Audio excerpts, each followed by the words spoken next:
The attack on the London Underground was unprecedented, and no one knew what might happen next. The entire tube network was evacuated and shut down for the rest of the day. Emergency! Do not travel to central London. London, the whole network's closed and cracked. Police took control of the stations directly affected by the blasts: Aldgate, Edgware Road, King's Cross St Pancras and Russell Square. They were declared crime scenes, subject to intense forensic examination. Tube bosses faced a massive recovery and repair operation once the police had finished their work. They also had to instill confidence in their own staff. London Underground workers such as Mohammed Jamil at Edgware Road were the first down the tunnels to rescue passengers. I have never witnessed such a carnage in my life. It was terrible. And I hope to God that it never happen again. I don't want to see it. After the tragic events on the morning of 7/7, tube bosses were determined that the best response was to work all night and run as many trains as possible the next morning. Good to use the night, man. You're going to help me open up in the morning, then, are you? Smashing. How are you? You okay? Phil O'Hare is the performance manager of the Central Line. He's got to make sure that every single train is thoroughly checked overnight for anything suspicious.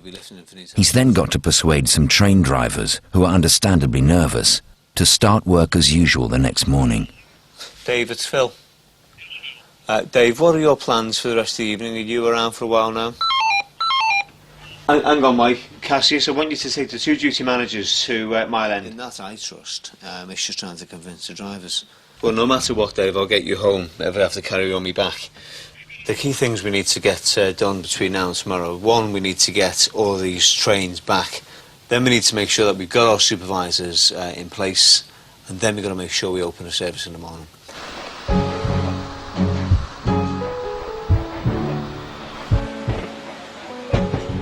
Londoners pay their respects to those who lost their lives. Many people are still unaccounted for. Friends and families face a painful period of waiting for news about their loved ones. Yeah, I need you on this first corner here, Matt. Teams of engineers are beginning the recovery process. The morning rush hour at Bond Street is quieter than usual. Phil O'Hare has been up most of the night. We pulled it off, you know, we started up with a full service this morning. With all our station staff in place, with all our train operators in place. For me, the whole mood yesterday was it was quite solemn, and it was filled with sorrow, and I think it still is. It feels that way here. London Underground managed to get 85% of the service up and running. Everyone at the network control centre is especially vigilant.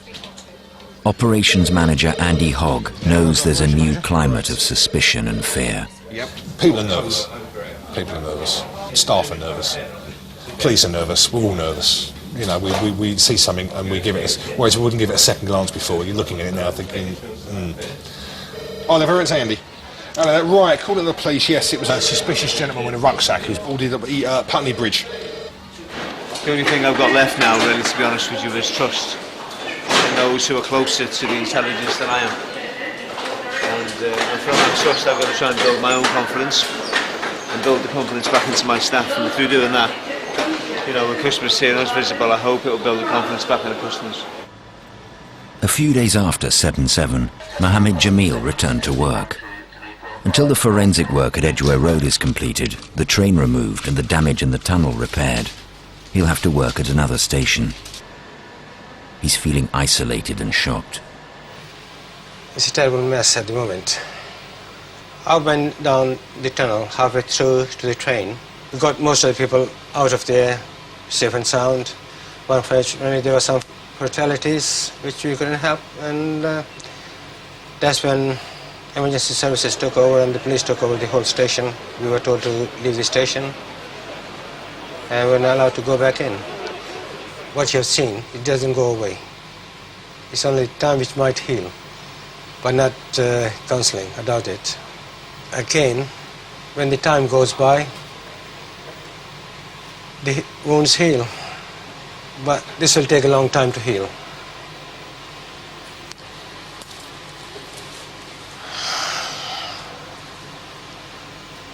I don't know what to say, honestly.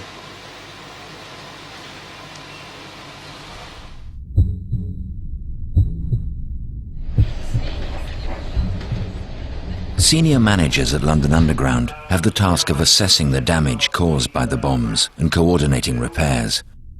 But before the damaged trains can be moved and the tunnels repaired, they have to ensure the sites are structurally safe for forensic experts. Howard Collins has been appointed to lead the recovery process. He's analysing exactly what happened at Aldgate. This is the incident train. There were a number of trapped trains in the area at the time. The Metropolitan train was just coming out of Aldgate at the time. And in fact, the blast of the bomb obviously marks a certain point, but the train continues on. So the damaged train was something like 80 or 90 metres from the site itself. So in effect what you've got is sort of two major incidents to manage, where the bomb occurred and then when the train ended up. And that was 204. This is train 204 as it stands just after the incident. You can see the damage in the middle of the car. This was coming towards Aldgate station from Liverpool Street.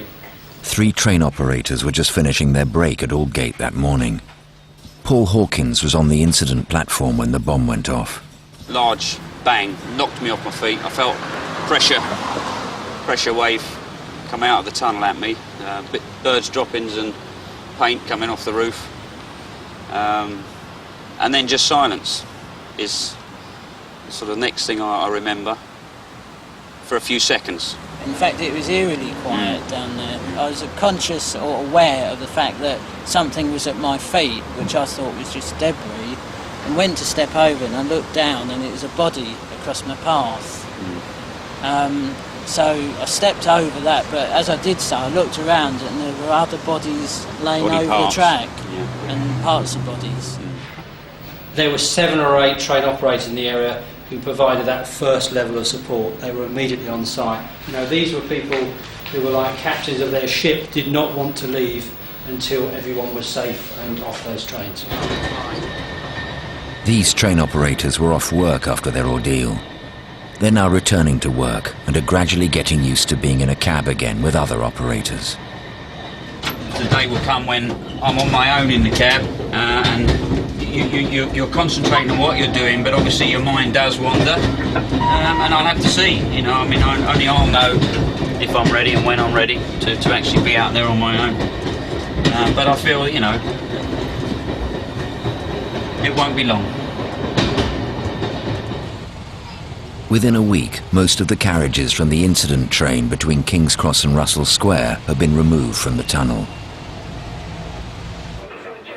Ram Patel is the station supervisor at King's Cross.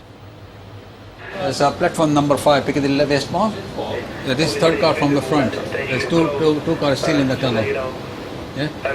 And this is the end of the third car. Can you see that all the back there? Quite a few bags and everything lying there. I don't know when they're going to remove that train from here, but it will be there for a while.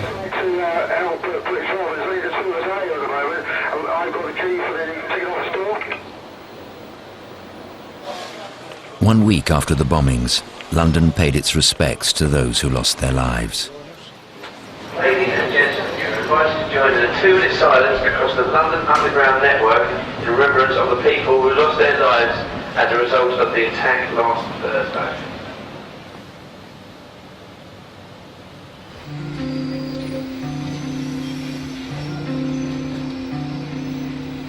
Major breakthroughs for the recovery team occurred over the next few days. Police completed their forensic work at Aldgate Station and handed control of the site back to London Underground. This meant that engineers could start work on repairs. At Edgware Road, the incident train had been moved from the tunnel to the platform, ready to be craned away for further forensic examination. Howard Collins is on the platform at Edgware Road. What they did was, obviously the damaged train was down here. It was of 6 carriages, but they only wanted to remove 1 carriage, and it was too damaged to take by rail. I was standing on the roof over there of the station building, and then this crane arrived all the way from Scotland. It's the biggest thing I've ever seen in my life.